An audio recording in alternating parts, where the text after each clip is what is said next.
저는 오랫동안 하나님이 사랑의 하나님이시니까 뭘 해도 용서받을 수 있다고 생각했습니다. 물론 큰 죄를 짓지 않으면 괜찮겠지, 그렇게 믿었죠. 살인하지 않고 도둑질하지 않고 남의 것 탐내지 않으면 된다고요. 그런데 잠언을 읽다가 등골이 서늘해지는 경험을 했습니다. 하나님이 미워하시는 것들이 있더군요. 싫어하시는 정도가 아닙니다. 성경은 분명히 미워하신다고, 심지어 가증히 여기신다고 표현했습니다. 더 충격적인 건 그 목록에 있는 것들이 우리가 매일 무심코 하는 행동들이었다는 겁니다. 큰 범죄가 아니라 일상 속 작은 습관들이요. 잠언 6장 16절에서 19절까지 하나님께서 직접 미워하시는 7가지가 나열되어 있습니다. 솔로몬이 아들에게 경고하듯 적어놓은 이 목록을 읽으면서 저는 스스로를 돌아봤습니다. 그리고 깨달았죠. 저도 이 중 몇 가지를 아무 죄책감 없이 하고 있었다는 걸요. 오늘 영상에서 하나님을 화나게 하는 7가지 행동을 하나씩 살펴보겠습니다. 이건 다른 사람 이야기가 아닙니다. 여러분과 저, 우리 모두의 이야기입니다. 이 영상을 끝까지 보시면 당장 무엇을 멈춰야 할지 분명해질 겁니다. 시작하기 전에 아멘 댓글 한번 남겨주시고 구독과 좋아요로 이 경고의 말씀에 동참해주세요. 하나님의 지혜가 여러분의 삶을 보호하실 거예요. 첫 번째, 교만한 눈입니다. 잠언 6장 17절, 첫 번째로 교만한 눈이 언급됩니다. 하나님이 미워하시는 목록에 맨 처음에 교만이 있다는 게 우연일까요? 저는 아니라고 생각합니다. 교만은 모든 죄의 뿌리이기 때문입니다. 교만한 눈이란 뭘까요? 다른 사람을 내려다보는 시선입니다. 속으로 나는 저 사람보다 낫다고 생각하는 마음이 눈빛에 드러나는 거죠. 여러분도 경험해 보셨을 겁니다. 누군가가 당신을 볼 때 그 눈빛에서 무시와 경멸이 느껴지는 순간을요. 그게 바로 교만한 눈입니다. 사탄이 하늘에서 쫓겨난 이유가 뭐였죠? 이사야서 14장을 보면 내가 하나님처럼 되리라, 내가 지존자와 같아지리라고 했습니다. 교만이었습니다. 하나님께서 교만을 가장 먼저 언급하신 이유가 여기 있습니다. 교만은 하나님의 자리를 탐내는 것이기 때문입니다. 우리는 교만을 큰 것에서만 찾습니다. 하지만 교만은 작은 곳에 숨어 있어요. 교회에서 봉사 많이 한다고 새신자를 무시하는 눈빛, 성경 좀 안다고 질문하는 사람을 한심하게 보는 시선, 내 기도가 더 영적이라고 생각하며 다른 성도를 판단하는 마음, 이 모든 게 교만한 눈입니다. 지금 당장 점검해 보세요. 누군가를 볼 때 당신의 눈빛은 어떤가요? 두 번째, 거짓말하는 혀입니다. 잠언 6장 17절에서 거짓된 혀를 말씀하십니다. 여기서 중요한 건 거짓말의 크기가 아닙니다. 우리는 흔히 큰 거짓말만 죄라고 생각하죠. 사기치는 것, 남을 속여서 이득 보는 것. 하지만 성경은 거짓된 혀 자체를 미워하신다고 말합니다. 저도 고백할 게 있습니다. 저는 작은 거짓말을 배려라고 포장했습니다. 상대방 기분 나쁘게 하지 않으려고, 상황을 부드럽게 넘기려고요. 늦었을 때 길이 막혔다고 하고 약속 취소할 때 갑자기 일이 생겼다고 했죠. 이게 다 거짓된 혀입니다. 요한복음 8장 44절에서 예수님은 사탄을 거짓의 아비라고 부르셨습니다. 거짓말의 근원이 사탄이라는 겁니다. 우리가 아무리 작은 거짓말이라도 할 때마다 우리는 사탄의 성품을 닮아가는 겁니다. 하나님은 진리의 하나님이시기 때문에 거짓을 미워하십니다. 선의의 거짓말이라는 건 없습니다. 거짓은 거짓입니다. 상대방을 위한다는 명목으로 진실을 숨기는 것, 분위기를 위해 사실을 왜곡하는 것, 이 모든 게 하나님 앞에서는 똑같은 거짓된 혀입니다. 오늘부터 진실만 말하겠다고 결단해 보세요. 불편해도, 어색해도요. 세 번째, 무죄한 피를 흘리는 손입니다. 잠언 6장 17절에서 무죄한 자의 피를 흘리는 손을 언급합니다. 이건 살인을 말하는 것 같죠? 물론 그렇습니다. 하지만 저는 이 구절을 묵상하면서 더 넓은 의미를 발견했습니다. 무죄한 피를 흘린다는 건 죄 없는 사람을 해친다는 뜻입니다. 꼭 칼로 찌르는 것만이 아닙니다. 마태복음 5장 22절에서 예수님은 형제에게 노하는 자마다 심판을 받게 되리라고 하셨습니다. 마음으로 미워하는 것도 살인과 같다는 겁니다. 직장에서 무고한 동료를 모함하는 것, 교회에서 아무 잘못 없는 사람에 대한 험담을 퍼뜨리는 것, 가정에서 잘못하지 않은 가족에게 분풀이하는 것, 이 모든 게 무죄한 피를 흘리는 행위입니다. 물리적인 피가 아니라 그 사람의 평판, 마음, 영혼에 상처를 내는 거죠. 특히 조심해야 할 게 있습니다. 우리가 화가 났을 때 아무 관련 없는 사람에게 화풀이하는 것입니다.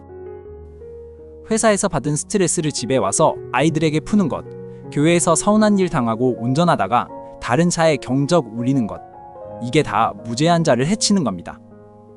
당신의 손이 오늘 누구를 해쳤는지 돌아보세요. 네 번째, 악한 계교를 꾀하는 마음입니다. 잠언 6장 18절에서 악한 계교를 꾀하는 마음을 말씀합니다.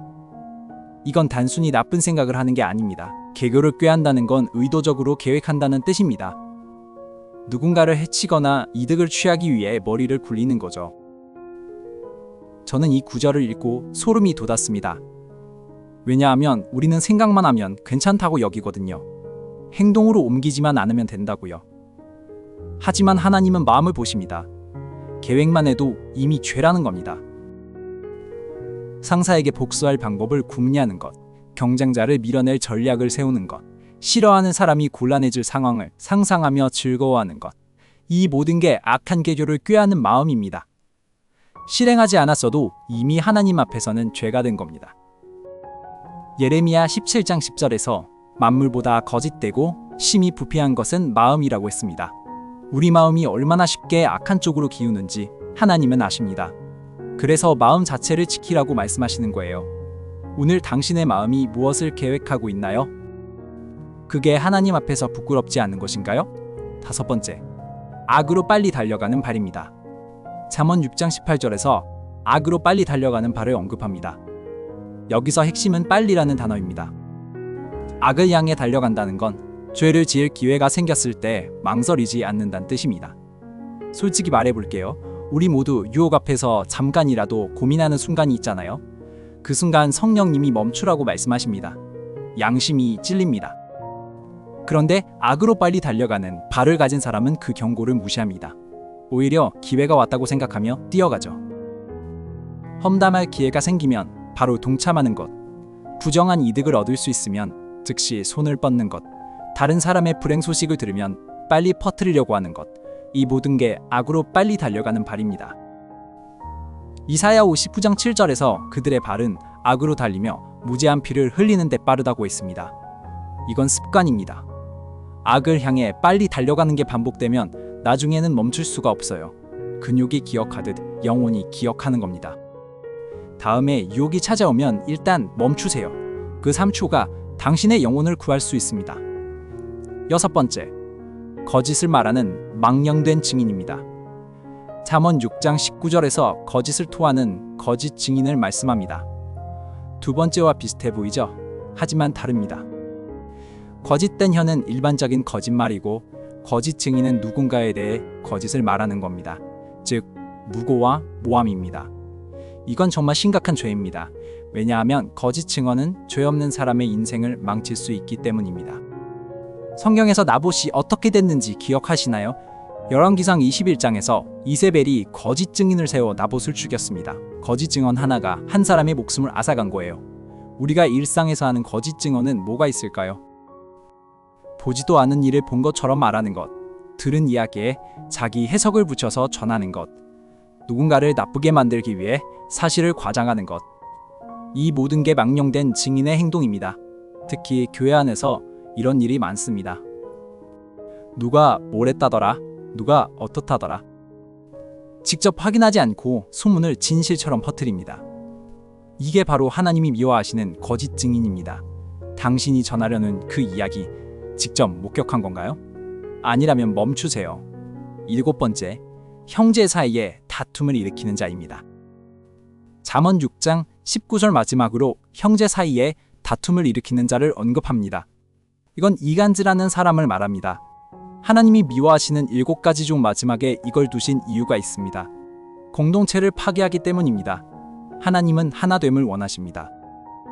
예수님이 요한복음 17장에서 마지막으로 기도하신 내용이 뭐였죠? 아버지여, 우리가 하나인 것 같이 그들도 하나가 되게 하옵소서. 그런데 다툼을 일으키는 자는 정반대의 일을 합니다. 하나 된 것을 찢어놓는 거예요.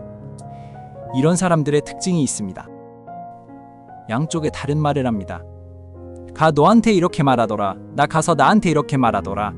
사실 여부와 관계없이 감정을 자극해서 사이를 벌려놓죠. 그리고 자기는 빠집니다.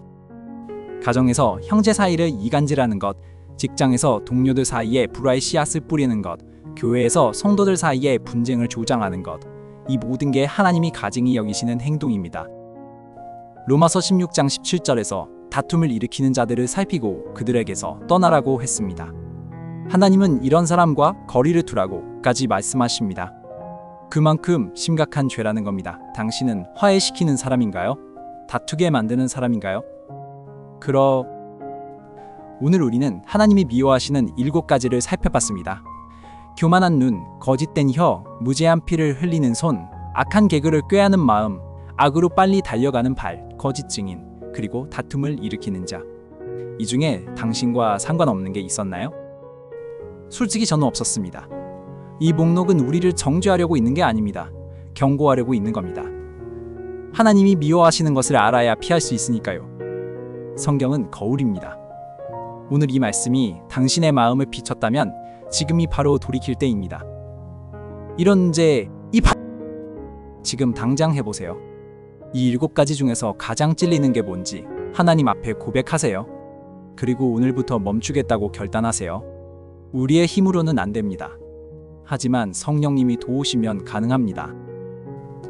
오늘 말씀이 마음에 닿으셨다면 지금 바로 이 영상을 카카오톡으로 가족에게, 밴드로 친구에게, 교회 단톡방의 성도들에게 전해주세요. 여러분이 누른 공유 버튼 하나로 누군가는 자신의 죄를 깨닫게 되고, 누군가는 회개의 기회를 얻게 되며, 누군가는 하나님 앞에 다시 바로 서게 됩니다. 오늘 여러분에게 맡겨진 하나님의 임무입니다. 작지만 결코 가볍지 않은 전도의 사명입니다. 설교단에 서지 않아도, 멀리 가지 않아도 여러분은 지금 이 자리에서 주님의 동역자가 될 수 있습니다. 하나님의 말씀이 여러분의 삶을 지키시고 여러분을 통해 더 많은 사람에게 전해지길 기도합니다. 하나님의 은혜가 함께 하시길 빕니다.